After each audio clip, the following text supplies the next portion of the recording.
Good morning, Philinvest International. Ngayon kasama na naman natin ang isang napakasayang kababayan from Oman. Ngayon, sir, pwede ba kayo magpakilala sa ating mga nanonood today?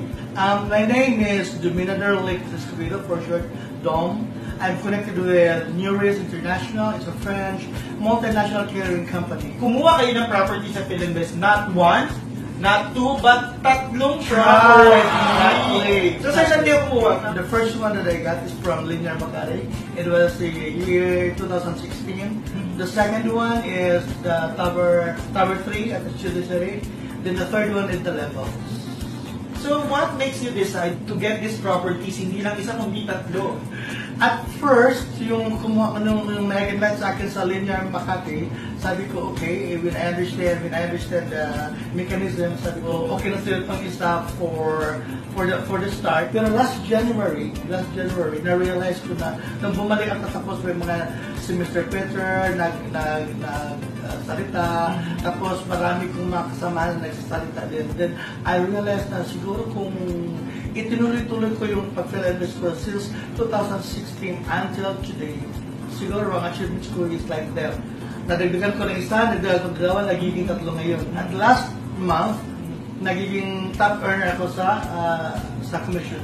So, yung Linear Makati una yung binili, so earning na siya ngayon, sir? Exactly, yes. First, binayaran ko siya ng down payment at kinash ko yung 10% down payment. Then after 2 months, nakuha ko yung susi at naparinta na siya ngayon ng 20,000 per year. Yung Studio City nyo, balita ko next week matuturn over na din. Hopefully, yes. Then, maibigyan ang LOG. Wow. And then, kumuha rin kayo sa The Levels. Bakit kumuha kayo sa Levels, sir? Anong nagustuhan nyo sa project na yun? First, really, I like the Levels because it's, again, with Ian, that's the Philinvest City. But it is also my vision that at least I can have 5 properties. Nabalitaan ko last week, weekend, nag-tour daw kayo sa mga project ng Philippines. So, Yeah. how do you find your project? How do you find the company? It was so amazing. Una kami nag-tour sa Linear Makati, pinapakita sa amin ang mga amenities, which is really exemplary. Then, ang kino-construct pa lang na 100 West, pinapakita sa amin yung mga model rooms ng 1 bedroom at saka 2 bedrooms na napakaganda. So, sa mga nakikinig ngayon, sobrang napakaganda talaga. If you will invest, you will never regret. Tapos, ang Tower 3, pinakita din sa akin ang magiging unit ko, napakaganda. So, wala akong masabi kundi overwhelmed.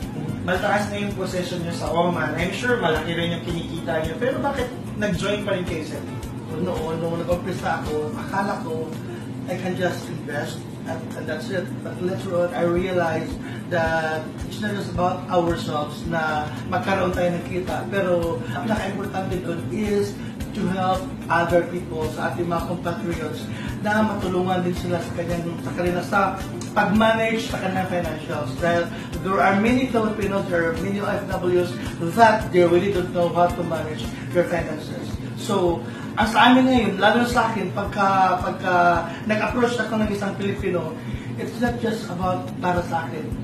Sinasabi ko lagi na pagka maunawaan mo, pagka maintindihan mo ang process, ang mechanism, ang system, masasabi mo na in-invite kita hindi lang para sa akin, kundi para sa iyo, para sa pamilya mo, para mag-grow ang pamilya mo, para may makita ka sa pinaghirapan mo.